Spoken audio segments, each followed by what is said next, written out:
Hello and welcome to this edition of Your Health, Your Wealth. I'm your host, Dr. Eddie Patton, and with me today I have a very special guest, a friend, a colleague that I've gotten to know a lot closer recently. Our daughters go to school together and are friends, and he has a remarkable story that I'm super excited about diving into today. But my guest today is none other than Dr. David Sandberg, a well-accomplished pediatric neurosurgeon here in the Houston area, recently retired, I understand, from the UT Department of Neurosciences here in Houston. Dr. Sandberg graduated from Harvard University undergrad, received his medical degree from Johns Hopkins and residency in Cornell and pediatric neurosurgery fellowship at Children's Hospital of LA. And above all, he has a new book that just recently came out, Brain and Heart. But really, in reading this book, I think it's really good for people to hear some of the things that we go through as physicians when we make a diagnosis and especially talk to family. You talk a lot about your conversations with families and making these tough decisions. So I'm just super excited about talking with you today, and thanks for coming. Thank you so much for inviting me to be on your podcast. This is really meaningful to me and exciting, and I really appreciate it, Dr. Patton. Hey, thanks so much. Call me Eddie. All right, well, call me David. Absolutely. So I wanna jump right in it because when I think of pediatric neurosurgery, I mean, you're dealing with the brain of kids, anywhere from newborns, adolescents, teenagers. And I remember in medical school, when I went through pediatrics, we got a choice of different areas in pediatrics we want to do. And even though everyone told me don't do oncology, I said, I want to do pediatric oncology because I just, I want to get in there. And to be honest with you, it made me a little sad and depressed to really interact with these kids. And even though it was a month rotation, I felt a deep amount of empathy for what these kids were going through. But you deal with pediatrics, neurosurgery as well. Very, very serious conditions and deep conversations. And there was a quote from your book in which you said, hope is not rational, but rather is a truly human emotion that is hard to supersede. And when I read that, I said, wow, this, that's deep. But, tell me a little bit more about, what made you decide to want to go into pediatric neurosurgery and your excitement about the field. So it was a long road to becoming a pediatric neurosurgeon. As I mentioned in the book, there are some people who decide they want to be a neurosurgeon when they come out of the womb. I was not one of them. For me, it was a process. I was interested in helping people, so that's why I became a doctor. I started in Boston when I was in college, working with the homeless population in Boston and seeing how their healthcare could be affected by social circumstances. And I really thought I was going to go into primary care, work in an inner city, something like that. In medical school, as I saw the different rotations, and especially in the emergency room, you see who gets triaged where, I found myself really excited about surgical cases, and I found that I have a surgical personality in that I like to solve problems, I like to move quickly, I like to do things that are challenging, I like using my hands, and I was drawn into neurosurgery and then pediatric neurosurgery because there's nothing more compelling to me than, dealing with a child with a serious illness. As you know yourself, our daughters are the same age. As you mentioned, they're good friends. I know how much you love your daughter because I know how much I love mine. And there's nothing more meaningful than helping families deal with tragedies that involve their children. Wow. And that, I know it can take a toll because I remember you talked about a story where your own daughter was jumping on the bed and then fell and hit her head, and you've gone through that several times with other patients, but then when it comes home, I'm sure that was kind of eye to be on the other side of it. It's challenging to take care of young children, and you got to watch them every second. Yeah. And I have seen so many parents and grandparents feel absolutely horrible because in a split instant, their baby hit their head in some way, shape, or form, falling off a changing table, falling off a bed, falling off from a low height typically. And the parents and grandparents who are caring for these kids, they feel devastated. And these are good people and good parents. So part of the reason I wanted to tell that story was to show that it happened to me too. Yeah. I'm sure it's happened to all of us. That's I had a similar story I often tell people with one of my daughter Elizabeth. You know, she fell and hit the corner of the table and ended up having to get some stitches here. I said, look, it happens all. It doesn't make you a bad parent or anything else. It's just kids are kids. Yes. But, you know, in practicing medicine nowadays, I sometimes feel like I'm handcuffed for what I can do to people. There are a lot of regulatory issues, different things that we can do. You talked about a very special case in your book about, you do a lot of mission work, and I'd love to hear more about your mission work. But a young lady that you met during some of your mission work and had a type of cancer that type of cancer that was well treated, but couldn't get the resources there. But you found a way to get her the help that she needs. Tell us a little bit more about that story. It's an amazing story. The beauty of going down to other countries, low and middle income countries, and helping out is it is pure medicine, and we're free of the regulations and insurance companies and all the things that do handcuff us, as you mentioned. I use her name with her permission. Her name is Marcella. Mm-hmm. I was a fourth-year resident volunteering in the Hospital Escuela, the teaching hospital in Tegucigalpa, the capital of Honduras, which is the second poorest country in our hemisphere, second only to Haiti, with real poverty. And this hospital takes care of 90% of the population who can't afford to go to the private hospitals. And in this ward, I remember in the back left corner of the ward, I met this little girl who was 8 years old and kind of captured my heart. Among all the other children who were dying of preventable things or things that could have been easily cured in the United States, she had something that was dramatically curable. It was an obvious germ cell tumor, which now would be treated with radiation and chemotherapy. Back then, you could have a 90% cure rate with radiation therapy alone. She was going to die in that hospital in Honduras. And I remember I called my mentor, Mark Swadan, an amazing pediatric neurosurgeon at Cornell in New York, from a payphone. And I said, Dr. Swadan, I've got this kid, she's got something that you and I could cure easily. What do I do with her down here in Honduras where there's no resources? And he said to me, well, why don't we bring her back to New York? And I was so excited. And then my heart kind of dropped when I realized all the things that had to be done to bring her back to New York. But we did bring her. It was a germinoma. We treated her with involved field radiation therapy. She was cured, and she, 24 years passed. Unfortunately, and tragically, in the book, it's the happiest ending. And, I became so close with this child. Mm-hmm. She was the flower girl in my wedding, along with her little sister, Catherine. Wow. And she brought my wife, Amy, and me closer together in many ways. So, an incredible part of my own life and my own history. In the book, it ends with a happy ending that she's in medical school and showing both the beauty and also the cruelty of life and of our specialties. She tragically died about 6 to 8 weeks ago, unexpectedly, without a cancer cell in her body. She had a pulmonary embolus. She presented with shortness of breath. She went to the hospital. They started anticoagulation.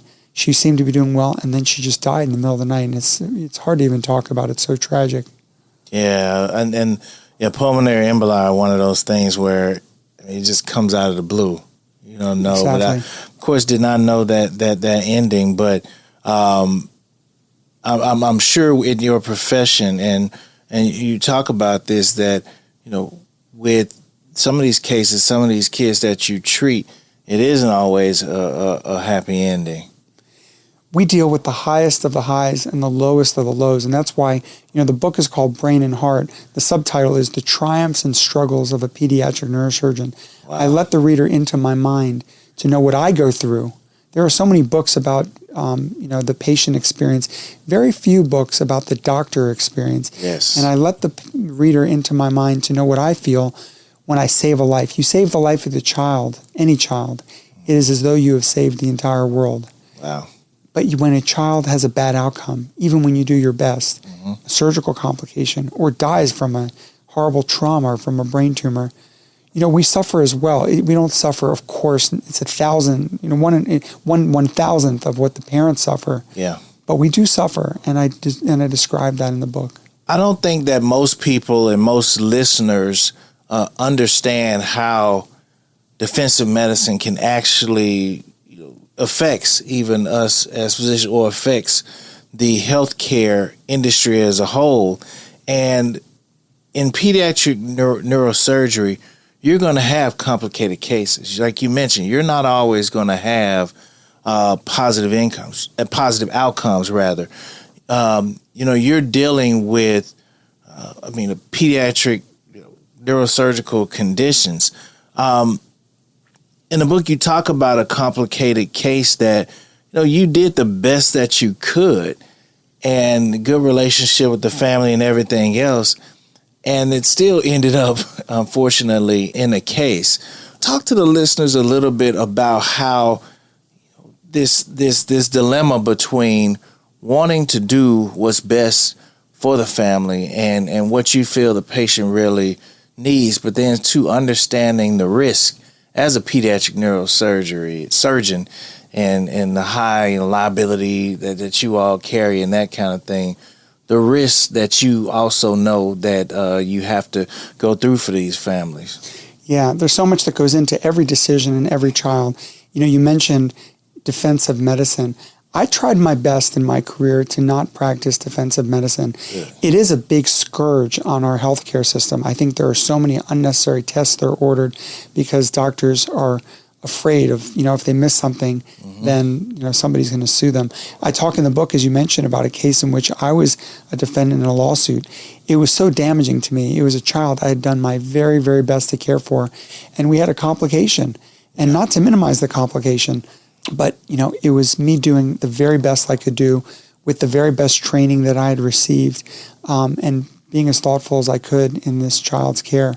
Unfortunately, neurosurgery is very interesting. The brain is unpredictable. Absolutely. As you know yourself from being a neurologist. In surgical situations, you can take a child who has a brain tumor mm-hmm. and operate on that child, and everything goes perfectly well, and you're the hero, and the kid does great, and the tumor is out, and they're just fine. And then you can operate on another child the next day who has a brain tumor in the exact same location, exact same presentation. You do the exact same careful surgery, mm-hmm. and the child wakes up with a new problem, such as they're not moving one arm as well as the other, or they're not speaking as well, depending upon where in the brain that lesion is. Neurosurgery is humbling. We think of neurosurgeons and some other neurosurgical specialists sometimes as having a big ego. What I've found is that I've been humbled over and over and again by the nervous system. Wow. Yeah, it is an amazing thing. That's why I think we both love neurology and the neurological system.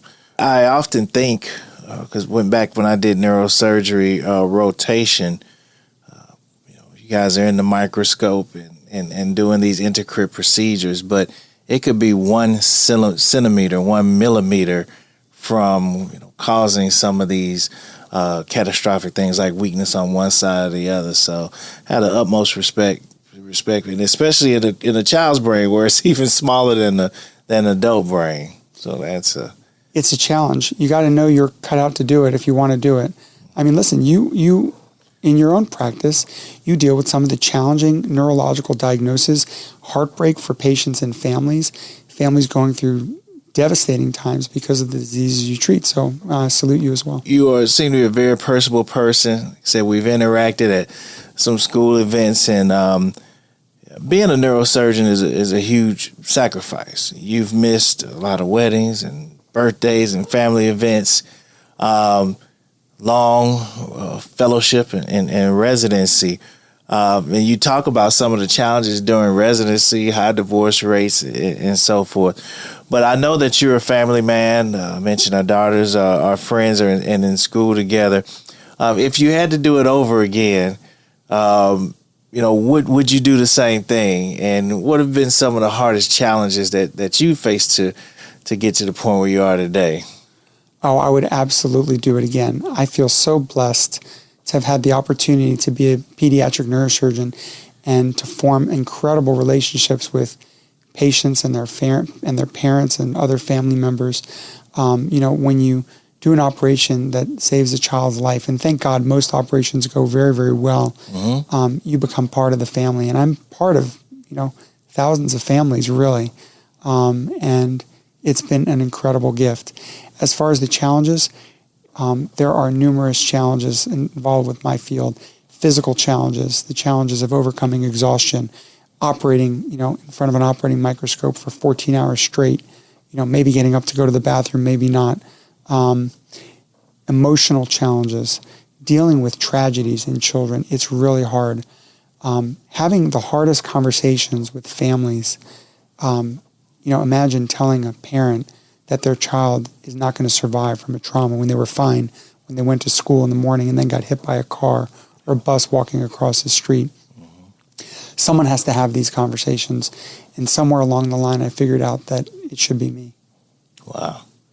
And you're willing to share your story. So let's talk about that. What made you want to write a book and really, put things out there and share with people the things that you've gone through as a pediatric neurosurgeon, the tough conversations and everything else? Yeah. So one was an accumulation of amazing stories over the years, things that I thought people would love to hear about what I see in my career as a neurosurgeon. So just sharing great stories with people is one reason. I think the two most compelling reasons for different audiences, one is for patients and families of children with any serious illness, or it could be even adults with serious illness, to know what goes through their doctor's mind when they're having difficult conversations, because I choose my words very carefully when I'm having these difficult conversations. But I've often thought it would be helpful for families to know what I'm feeling, what I'm going through, and also have a background about what my life is like, what a day in my life is like. I write a chapter on that, what my background and training is like. And then the other is for students, even high school students, college students, medical students, to think, is a career in medicine for me? Is it what I'm meant to do? And then more specifically, am I meant to do something that's in a challenging surgical or non-surgical subspecialty? And I think seeing what I've been through, some people might be like, wow, that is the coolest thing ever, and that's what I want to do when I grow up. And other people might be like, oh my God, this guy is absolutely crazy. I would never do what he does for a living. You've diagnosed a lot of people, and recently saying you went through a neurological condition, a neurological diagnosis. You've been very open about that, but tell me, how was that experience from being a doctor on one side and talking about these tough diagnoses to actually going through that process on yourself? Yeah, well, it's definitely better to be the doctor than the patient. I have been so blessed to have an incredible career and to help many children. A number of months ago, I started developing a tremor of my right hand, my once steady, dominant right hand.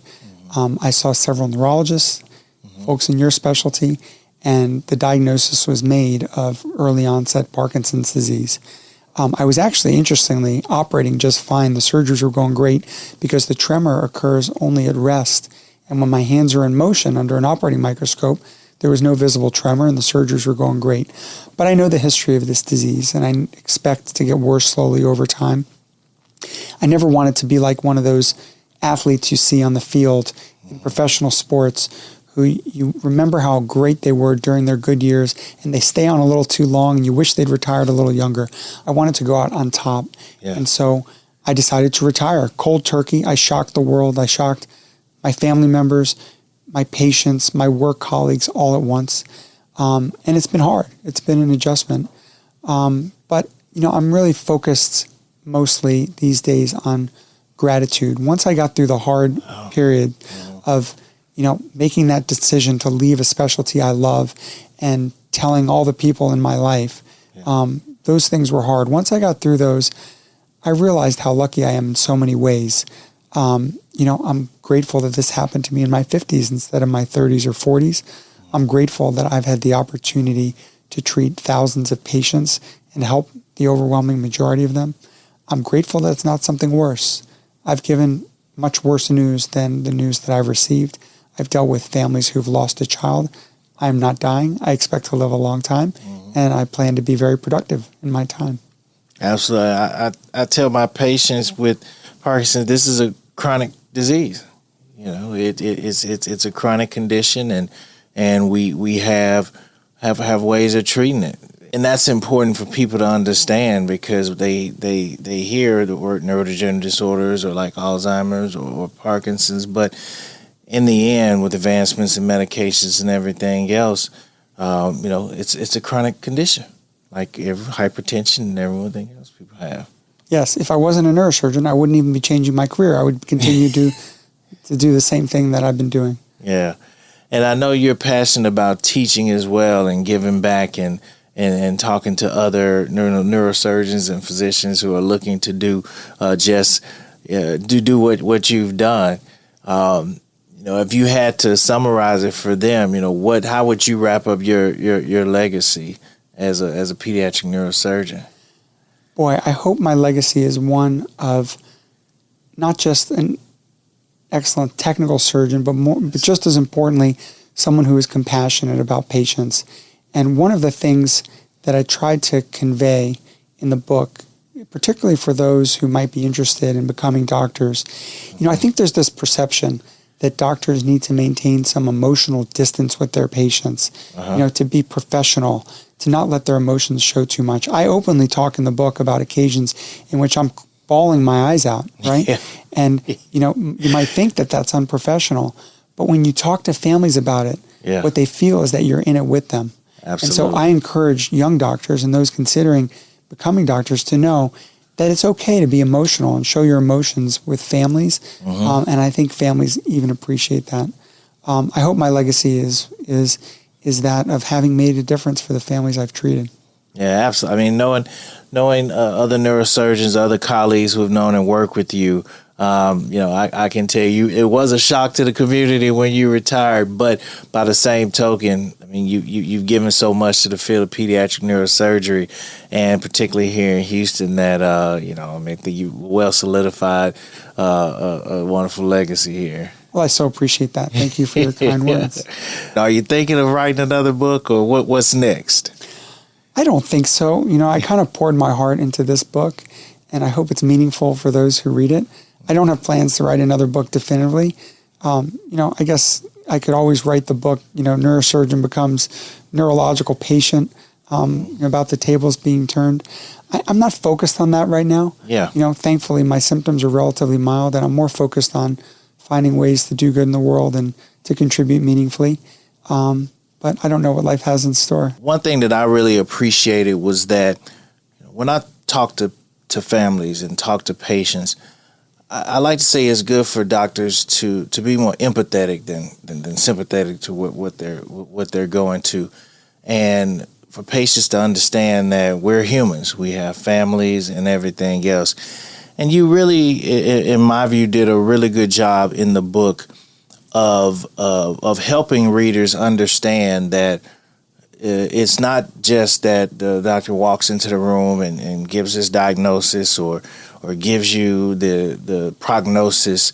We've thought about it and deliberated, and we hope that the information that we're giving you, whether it's good news or bad news, that is delivered in a way that is empathetic. But that's our job, to give you the ins and outs, to give you the information and come up with the best decision moving forward. So, I really thought you did a really good job of giving insight into that, and listeners will probably have a better appreciation, regardless of whether surgery or neurology or other fields, of what, as physicians, what we go through in giving those diagnoses as well. I appreciate that. I mean, I certainly have gone through a lot emotionally in my career with families, together with families, and I take it home. I take it home, I think about it at night, and I appreciate your words.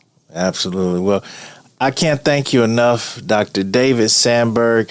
To everyone, the book again is Brain and Heart. And where is it available? Where can people pick it up? Well, you can get it in most bookstores, your local bookstore. I love supporting local bookstores in each city. And of course, at places like Barnes & Noble, and it's available on Amazon or other, book websites. The publisher is Pegasus Books, and it's available through Simon & Schuster, which is their distributor. But anywhere you can buy books, you can find it. I do appreciate you taking time out and sitting down. I know we'll be breaking bread together and spending time together at school functions as well. But thanks for coming onto the show and just sharing with the listeners about your experience as a pediatric neurosurgeon. And not only that, but just your experience as just a good physician and a good practitioner. Well, thank you for the honor of having me on your show. And thank you also for what you're doing to educate the community with these podcasts. You're talking about so many different topics that I think are really beneficial to the public at large. So I think you're, in addition to your own busy neurology practice, you're providing a great public service. I really do appreciate that. Thanks again.